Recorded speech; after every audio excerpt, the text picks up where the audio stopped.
Hello GS hub for PCS में आप सभी का वेलकम है। जैसा कि छठवीं बीपीएससी का जो डेट है वो आ चुका है। 27 दिसंबर को छठवीं बीपीएससी होने वाला है, इसका प्रीलिम्स। तो मैं आप सभी के लिए दृष्टि की जो टेस्ट सीरीज है उसे करा रही हूँ। यह जो हमारा अभी टेस्ट सीरीज है इसे मैं सेक्शन वाइज करा रही हूँ। सेक्शन वाइज के साथ साथ बीच में मैं फुल टेस्ट भी कराती रहूँगी, ठीक है। तो चलिए टाइम वेस्ट ना करते हुए हम अपना बात करते हैं टेस्ट सीरीज पे। आज का जो टेस्ट सीरीज है उसमें मैं आपको इंडियन पॉलिटी और गवर्नेंस से रिलेटेड टोटल 150 क्वेश्चन करा रही हूँ, ठीक है। तो सबसे पहले हम अपने क्वेश्चन को देखते हैं कि हमारा पहला क्वेश्चन क्या है, ठीक है। हमारे सामने पहला क्वेश्चन है, भारतीय न्यायपालिका का संगठन है। तो हमारे सामने 5 ऑप्शन दिए हुए हैं। पहला जो ऑप्शन है आयतकार, बी वर्गाकार, सी शंक्वाकार और डी वृत्ताकार। तो इसका जो आंसर होगा वह हो जाएगा सी शंक्वाकार, ठीक है। शंक्वाकार कैसे होगा तो इसे हम देख लेते हैं कि जो न्यायपालिका का संगठन जो होता है वो शंकु के आकार का होता है। शंकु के आकार को आप ऐसे ट्रायंगल की तरह देख सकते हैं। तो इसमें जो पहला इसमें ट्रायंगल के आकार का क्यों होता है, क्योंकि मैं अभी आपको बताती हूँ। ये जो फर्स्ट वाला है यहाँ पे सुप्रीम कोर्ट, उसके बाद आता है हाई कोर्ट और इसके नीचे में उच्च न्यायालय, मतलब उच्च न्यायालय के नीचे जो अधीनस्थ न्यायालय आते हैं, इसलिए इसका आकार जो होता है शंक्वाकार होता है, ठीक है। उसके बाद हम नेक्स्ट क्वेश्चन को देखते हैं। मुंसिफ मजिस्ट्रेट है, ये क्या है तो इसे हम देख लेते हैं। इसका हमारे सामने 5 ऑप्शन है। पहला ऑप्शन आपराधिक मामलों की सुनवाई करने वाला, बी सिविल मामलों की सुनवाई करने वाला, सी न्यायिक मजिस्ट्रेट का प्रमुख और सैन्य न्यायालय का न्यायाधीश। उपर्युक्त में से कोई नहीं, उपर्युक्त में से एक से अधिक। तो इसका जो आंसर हो जाएगा वह हो जाएगा बी सिविल मामलों की सुनवाई करने वाला, ठीक है। सिविल मामलों को देखने वाले मजिस्ट्रेट को मुंसिफ मजिस्ट्रेट या सिविल जज हमारे माइंड में रहता है। मुंसिफ मजिस्ट्रेट बहुत से स्टूडेंट को नहीं पता होगा, तो सिविल जज तथा आपराधिक मामलों को देखने वाले मजिस्ट्रेट का जो मुख्य न्यायिक मजिस्ट्रेट होता है, ठीक है। यहाँ पे ये जो सी ऑप्शन है न्यायिक मजिस्ट्रेट का प्रमुख कौन होता है, तो हमने देखा आपराधिक मामलों को देखने वाला। उसके बाद जो हमारा थर्ड क्वेश्चन है इसे हम देख लेते हैं, ठीक है।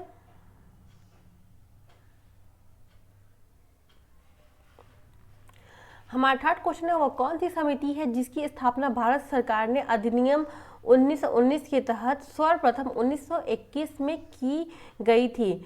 तो ठीक है, पहला है ए प्रारूप समिति, बी सार्वजनिक उपकरण समिति और सी लोक सेवा लेखा समिति और डी प्राकल समिति, ठीक है।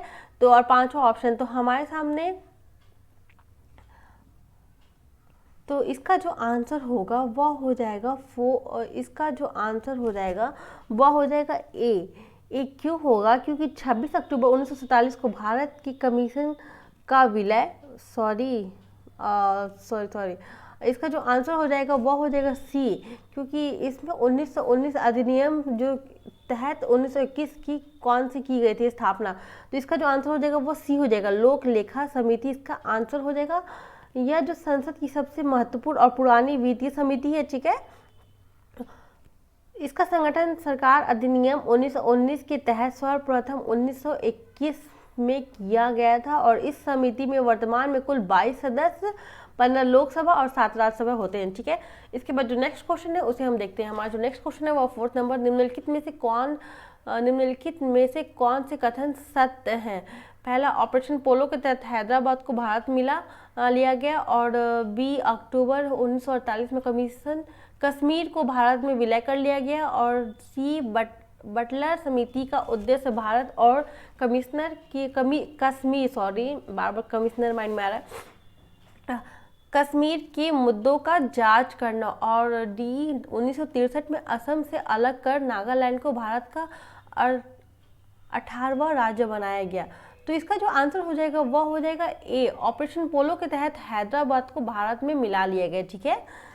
उसके बाद जो नेक्स्ट क्वेश्चन है वो है भारतीय व्यवस्था का आधार क्या है। तो हमारे सामने 5 ऑप्शन है कि पहला हो जाएगा संविधान, बी सांसद और सी ग्राम और डी जो हो जाएगा वो राज्य हो जाएगा। तो इसका जो आंसर हो जाएगा वो हो जाएगा ग्राम क्यों होगा इसके बारे में हम देख लेते हैं। ग्राम मतलब सी, ये जो सी इसका आंसर हो जाएगा, ठीक है। भारतीय व्यवस्था का आधार क्या है, ग्राम है। तो भारतीय व्यवस्था का आधार ग्राम है, जिसका प्रबंध ग्राम पंचायतों के आधार पर भली भांति जा सकती है। नीति निर्देशक तत्वों में कहा गया कि ग्राम पंचायतों की स्थापना कर उन्हें स्थानीय शासन की प्राथमिक इकाई बनाया जाएगा। ठीक है, इसके बाद जो नेक्स्ट क्वेश्चन है उसे हम देख लेते हैं। राज्यों में संवैधानिक व्यवस्था के भंग हो जाने पर किस अनुच्छेद के तहत राज्यों में राष्ट्रपति शासन लागू किया है? हमारे सामने 5 ऑप्शन है। पहला ये अनुच्छेद 352, बी अनुच्छेद 356, सी अनुच्छेद 360, डी अनुच्छेद 252 के तहत और ई ऑप्शन। तो इसका जो आंसर होगा, आप क्या करो कि आप इस वीडियो को कुछ देर के लिए पॉज कर दो और उसके बाद से आपका जो आंसर हो उसे आप टिक करो। इसका जो आंसर होगा वह हो जाएगा बी अनुच्छेद 356 के तहत। ठीक है, इसके बाद जो नेक्स्ट क्वेश्चन है वह 7 नंबर। भारत का समाजवाद लोकतांत्रिक समाजवाद है। यह व्यवस्था संविधान में किसकी अवधारणा को प्रतिपादित करती है? पहला Gandhi ji, B doctor B R Ambedkar, C Jawaharlal Nehru और डी कार्ल मार्क्स। ठीक है, तो इसका जो आंसर हो जाएगा 7, इसका जो आंसर हो जाएगा वो हो जाएगा सी जवाहरलाल नेहरू। ठीक है,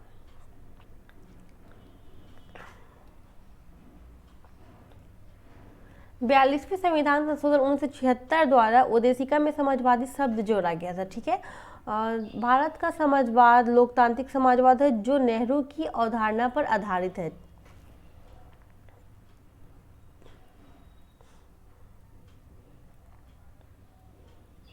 एट नंबर क्वेश्चन को हम देख लेते हैं कि वर्तमान बिहार में लोकायुक्त कौन है? यह हमारा 8वां क्वेश्चन है। जो बिहार में लोकायुक्त कौन है? ए.पी. शाही, बी श्रीयर वासुदेव न्यायमूर्ति, बी एम प्रसाद, यहाँ पे कुछ आई टेस्ट कर लिया है, डी न्यायमूर्ति श्याम किशोर शर्मा। तो इसका जो आंसर हो जाएगा वह हो जाएगा न्यायमूर्ति किसान शर्मा। न्यायमूर्ति श्याम किशोर शर्मा बिहार के लोकायुक्त अध्यक्ष पद पर 2017 में आसीन हुए और तथा वर्तमान में कार्यरत है और इनका कार्यकाल 5 वर्ष या 70 साल की उम्र तक रहता है। ठीक है, उसके बाद जो नेक्स्ट क्वेश्चन है वह है निम्नलिखित का क्रम क्या है? अमेरिका क्रांति, औद्योगिक क्रांति, इंग्लैंड की गौरवपूर्ण क्रांति और फ्रांसीसी क्रांति। हमारे सामने 5 ऑप्शन दिए हैं, पांचों में इसका जो आंसर होगा 1, 2, 3, 4 और ऐसे। तो ये जो ऑप्शन है इसका जो आंसर हो जाएगा वह हो जाएगा सी। सी कैसे होगा? क्योंकि पहले इंग्लैंड की गौरव क्रांति 1688 में, इंग्लैंड की गौरव क्रांति 1688 में आएगी। उसके बाद अमेरिका क्रांति 1776, फ्रांसीसी क्रांति 1784 और औद्योगिक क्रांति जो है वह है 18वीं शताब्दी में। ठीक है, इसके बाद जो नेक्स्ट क्वेश्चन है वह है प्रस्तावना के तहत इनमें से कौन सी स्वतंत्रता सुनिश्चित होती है, नहीं होती है? तो यहाँ पे नहीं होती है जो बिल्कुल ही ब्लर दिख रहा है, बट मुझे समझ आ जा रहा है। इसका जो ऑप्शन हमारे सामने 5 है, विचार, बी अभिव्यक्ति, सी धर्म और डी उपासना। और तो इसका जो आंसर हो जाएगा वह हो जाएगा सी धर्म।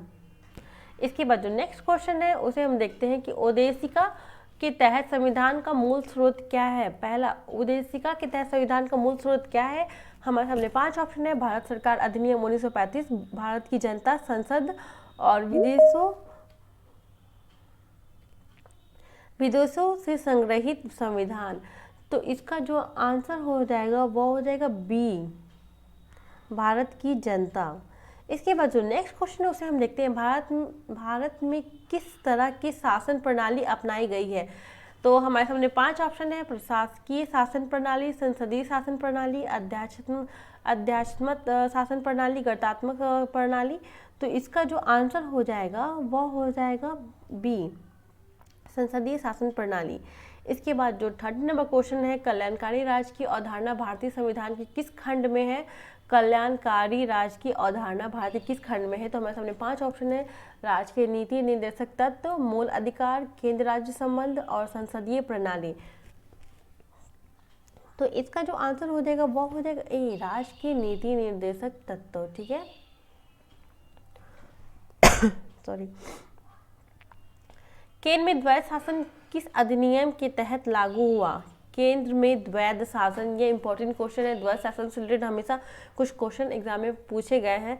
तो केंद्र में द्वैध शासन किस अधिनियम के तहत लगा? भारत सरकार अधिनियम 1919, भारत सरकार अधिनियम 1909, अगस्त प्रस्ताव 1945 और डी भारत सरकार अधिनियम 1935। तो इसका जो आंसर हो जाएगा वो हो जाएगा डी 1935।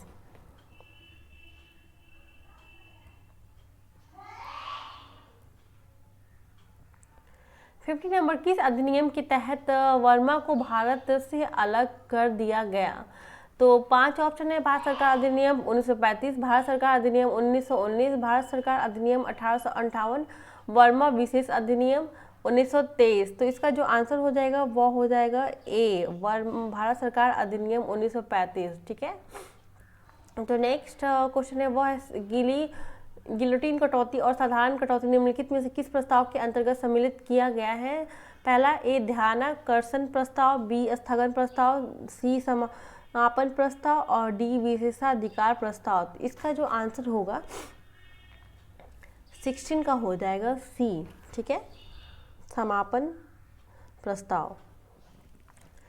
70 नंबर है, राज्यों की लोकसभा में स्थानों का आवंटन किस संविधान संशोधन द्वारा अधिनियमित कर दिया गया है? तो हमारे सामने 5 ऑप्शन है। पहला होगा 42वां, बी 44वां, सी 84वां और डी 71वां। राज्यों की लोकसभा में स्थानों का आवंटन किस संविधान संशोधन द्वारा किया गया है?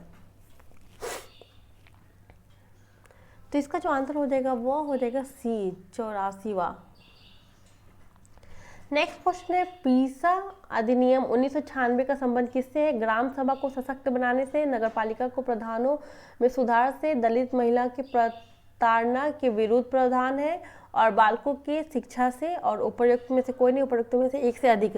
तो इसका जो आंसर हो जाएगा वो हो जाएगा ए, ग्राम सभा को सशक्त बनाने से पीसा अधिनियम 1996 का संबंध है। ठीक है, उसके बाद जो नेक्स्ट क्वेश्चन है, कैबिनेट मिशन 1946 के अध्यक्ष कौन थे? ये इंपॉर्टेंट क्वेश्चन है, आप इसे अपने माइंड में जरूर रखना। ठीक है, तो हमारे सामने 5 ऑप्शन है। पहला ऑप्शन है doctor B R Ambedkar, B Stafford Cripps, sir Clement Attlee और डी पैथिक लॉरेंस। मैं आपको 1 मिनट का टाइम देती हूँ, आप इसका आंसर बताओ।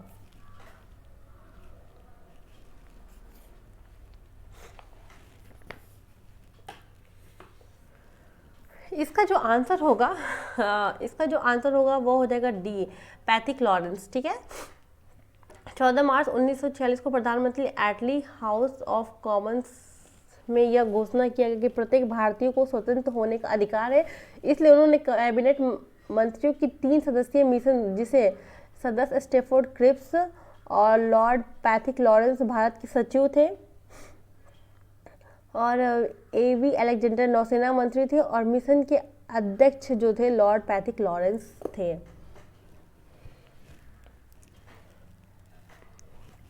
कैबिनेट मिशन योजना के तहत अंतरिम सरकार का गठन कब किया गया? तो अंतरिम सरकार का गठन ये भी इंपॉर्टेंट हो जाता है। हमारे सामने 5 ऑप्शन है, मार्च 1946, मार्च 1947, सितंबर 1946 और डी अप्रैल 1947।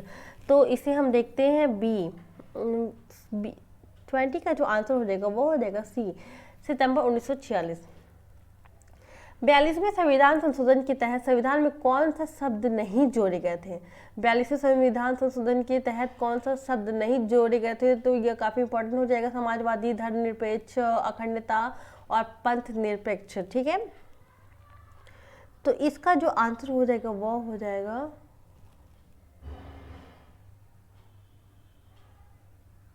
बी, धर्मनिरपेक्ष। इसे हम देख लेते हैं बी क्यू का। 42वें संविधान संशोधन जो कि 1976 में द्वारा संविधान में जोड़ा गया था। 42वें संविधान संशोधन कब हुआ था इसे भी आप याद रखना, 1976 में हुआ था।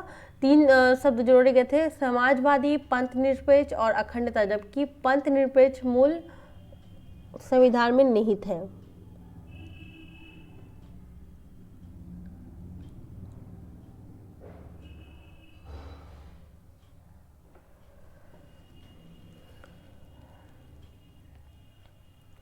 22 नंबर जो क्वेश्चन है, किस वाद में उद्देशिका को संविधान की मूल आत्मा कहा गया है?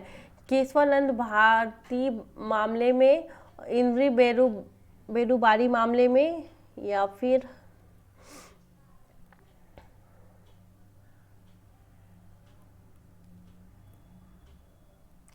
गोलकानाथ मामले, मिनर्वा मिल मामले, और ये उपयुक्त में से कोई नहीं। तो इसका जो आंसर हो जाएगा वह हो जाएगा सी, गोलकानाथ मामले में। इसके बाद जो नेक्स्ट क्वेश्चन है वह है, भारत का एक गणतंत्र देश है, इसका क्या अर्थ है? भारत एक गणतंत्र देश है, इसका क्या अर्थ है? भारत का अध्यक्ष वंशानुगत ना होकर निर्वाचित होगा, संसदीय प्रणाली का होना, या फिर सी, संसदीय प्रणाली के साथ स्वतंत्र न्यायपालिका, और डी, न्यायपालिक शासन प्रणाली है। तो इसका जो आंसर हो जाएगा 23 का वो हो जाएगा ई, भारत का अध्यक्ष वंशानुगत ना होकर निर्वाचित होगा। ठीक है। उसके बाद जो 24 क्वेश्चन है, स्त्री और पुरुष का समान कार्य के लिए समान वेतन है, ये कौन सा है? तो मूल कानून, कानूनी अधिकार, नैतिक अधिकार, कल्याणकारी उपबंधों का अधिकार। तो 24 का जो आंसर हो जाएगा वो हो जाएगा मूल अधिकार।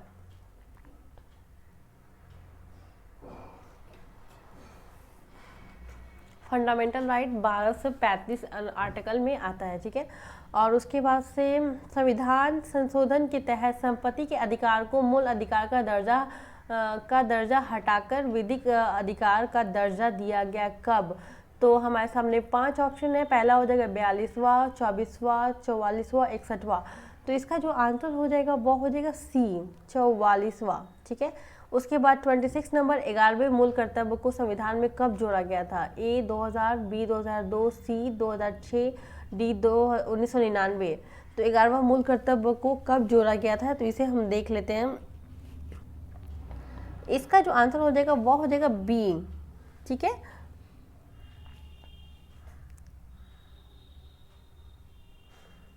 इसके बारे में कुछ क्योंकि यह इम्पोर्टेंट हो जाता है, मूल कर्तव्य में कब जोड़ा गया था? फंडामेंटल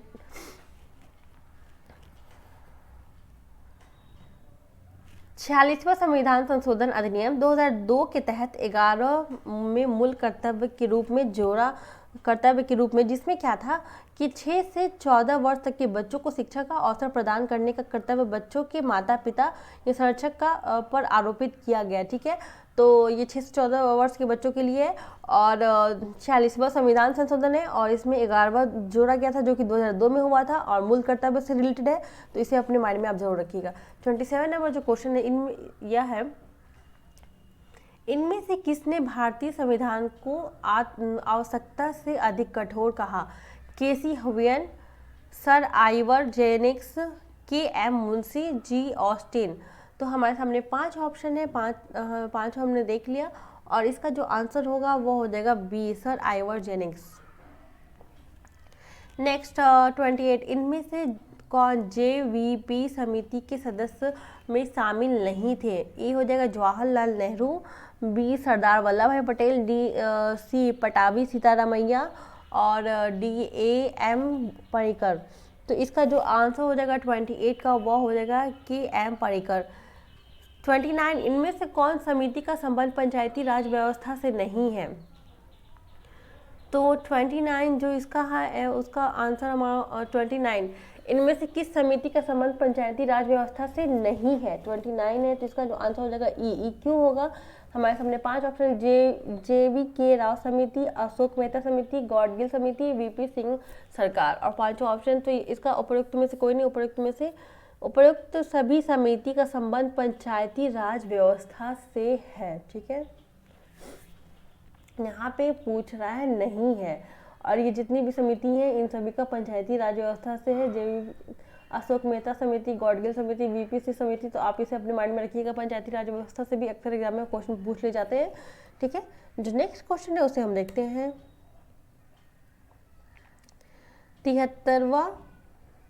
73वां संविधान संशोधन अधिनियम के तहत पंचायती राज व्यवस्था के लिए कौन सा एक नया खंड जोड़ा गया है? 11, बी हो जाएगा यहाँ पे 8, 9, और डी 21। तो इसे हम देखते हैं। इसका जो आंसर हो जाएगा वो हो जाएगा सी, 9। और क्यों होगा? क्योंकि 73वां संविधान संशोधन अधिनियम द्वारा भारत के संविधान में एक नया खंड 9 जोड़ा गया। इसे पंचायतों के नाम से भाग में उल्लिखित किया गया और अनुच्छेद 243 से 243 अणा के प्रावधान सम्मिलित किए गए। ठीक है, यह भी इम्पोर्टेंट हो जाता है। भारत में कितने प्रकार की शहरी स्थानीय शासन है? A 3, 11, 2, 8। तो 31, इसका जो आंसर हो जाएगा वो हो जाएगा D 8।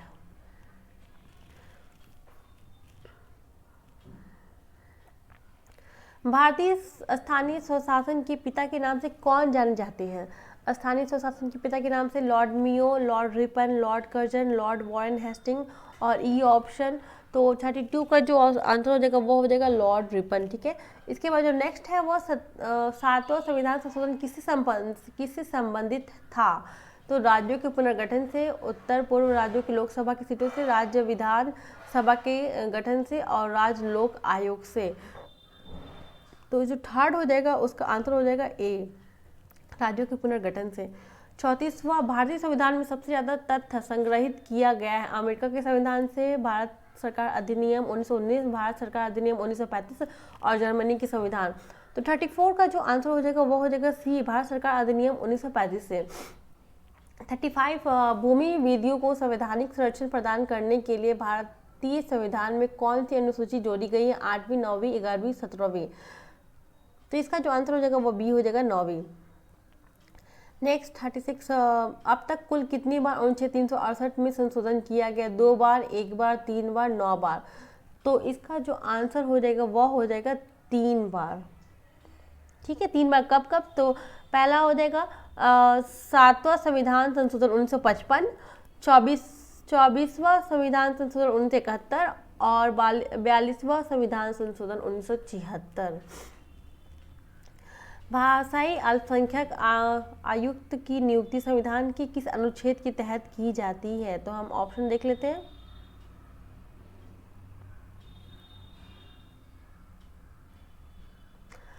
अनुच्छेद 345 क, अनुच्छेद 350 ख, अनुच्छेद 351 ग, अनुच्छेद 403 क। तो इसका जो आंसर हो जाएगा वो हो जाएगा बी, अनुच्छेद 350 ख। ठीक है, उसके बाद जो नेक्स्ट क्वेश्चन है वो है भारत में कुल कितनी भाषाओं को शास्त्रीय भाषा का दर्जा दिया गया है? शास्त्रीय भाषा, ये इंपॉर्टेंट हो जाएगा। 3, 5, 6 और 13। तो इसका जो आंसर हो जाएगा 38, इसका जो आंसर हो जाएगा वो हो जाएगा सी। ठीक है, इसके बाद जो नेक्स्ट क्वेश्चन है वो है हमारे सामने, पिछड़ा वर्ग आयोग की नियुक्ति संविधान के किस अनुच्छेद के उपबंध पर की जाती है? ठीक है, तो हमारे सामने 5 ऑप्शन है। 245, अनुच्छेद 240, अनुच्छेद 340 और अनुच्छेद 272, अनुच्छेद 290। तो इसका जो आंसर हो जाएगा वो हो जाएगा बी, अनुच्छेद 340। ठीक है, उसके बाद जो नेक्स्ट क्वेश्चन है उसे हम देख लेते हैं। मूल अधिकार का विकास सर्वप्रथम कहाँ हुआ? तो ये भी इंपॉर्टेंट हो जाता है। मूल अधिकार हमारे सामने ऑप्शन है अमेरिका, बी फ्रांस, सी ब्रिटेन और डी USSR। तो इसका जो आंसर हो जाएगा 40, इसका आंसर हो जाएगा सी।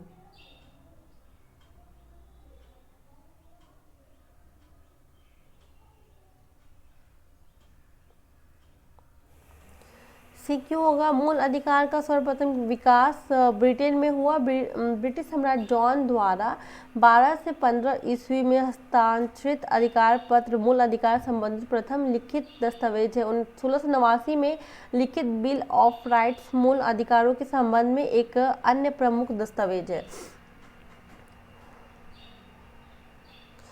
41, मूल अधिकार के उल्लंघन के कारण इनमें से किसे फांसी दी गई थी? लुई 14वां, लुई 16वां, कर्नल गद्दाफी और लुई 12वां। तो इसका जो आंसर हो जाएगा वो हो जाएगा बी, लुई 16वां। मूल अधिकार तथा अल्पसंख्यक अधिकार के संबंध में बनी परामर्श समिति के अध्यक्ष कौन है? JB Kripalani, doctor BR Ambedkar, Sardar Vallabhbhai Patel और डॉक्टर राजेंद्र प्रसाद। तो इसका जो आंसर हो जाएगा 43, 42, इसका आंसर हो जाएगा सी, सरदार वल्लभ भाई पटेल। निम्नलिखित कथनों में से कौन सा कथन असत्य है? आपातकाल के समय अनुच्छेद 20 और 21 का निलंबन नहीं हो सकता। ये काफ़ी इंपॉर्टेंट क्वेश्चन है, इसे अपने माइंड में आप जरूर रखिएगा, ठीक है। आपातकाल वगैरह से रिलेटेड जो भी क्वेश्चन है।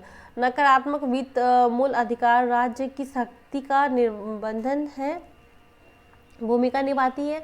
मूल अधिकार में संशोधन सिर्फ अनुच्छेद 368 के तहत ही हो सकता है। और डी, आच्छादन के सिद्धांत का संबंधित वाद भिकाजी बनाम मध्य प्रदेश राज्य है। तो इसका जो आंसर हो जाएगा वो हो जाएगा ई, क्योंकि ये सभी कथन जो है वो सत्य हैं। तो इसका जो ऑप्शन ए है ये भी काफ़ी इंपॉर्टेंट हो जाता है एक तरीके से कि आपातकाल के समय अनुच्छेद 20 और 21 का निलंबन नहीं हो सकता है, ठीक है। और नकारात्मक मूल अधिकार राज्य की शक्ति का निबंधन है। ये चारों ऑप्शन काफ़ी इंपॉर्टेंट है। तो 43 नंबर जो क्वेश्चन है हमारा काफ़ी वी आई हो जाता है, इसे आप इसके सभी ऑप्शन को देख लें। 44 पृथकीकरणीयता का सिद्धांत और अधित्याग का सिद्धांत का संबंध निम्नलिखित में से किस अनुच्छेद से है? अनुच्छेद 13, अनुच्छेद 19, अनुच्छेद 21, अनुच्छेद 41। तो इसका जो आंसर हो जाएगा वो हो जाएगा ई।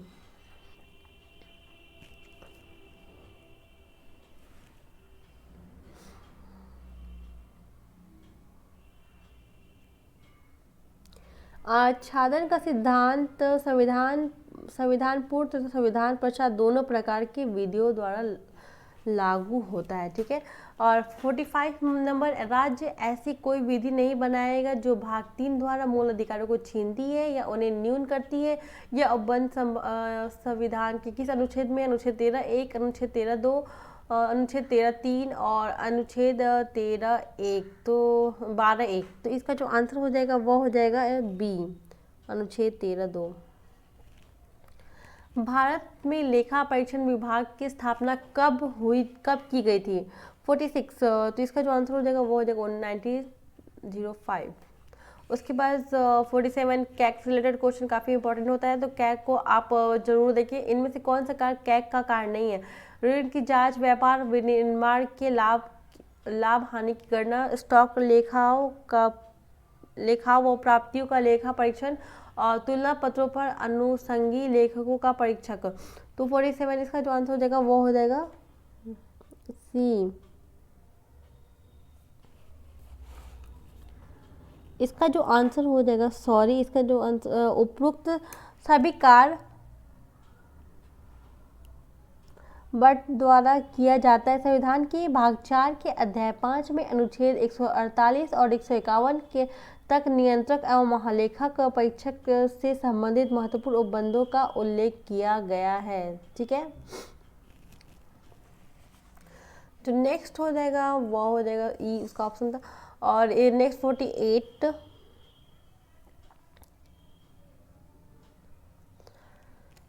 निम्नलिखित में से कौन सा कथन सत्य है? राष्ट्रीय विकास परिषद का गठन 1991 में हुआ। वर्ष में कम से कम 3 बार राष्ट्रीय विकास परिषद की बैठक होती है। प्रत्येक 5 वर्षों तक वित्त आयोग का गठन किया गया। पूंजी आयोग ने राष्ट्रीय विकास परिषद को संवैधानिक दर्जा दिलाने की सिफारिश की थी। तो इसका जो हो जाएगा आंसर सी।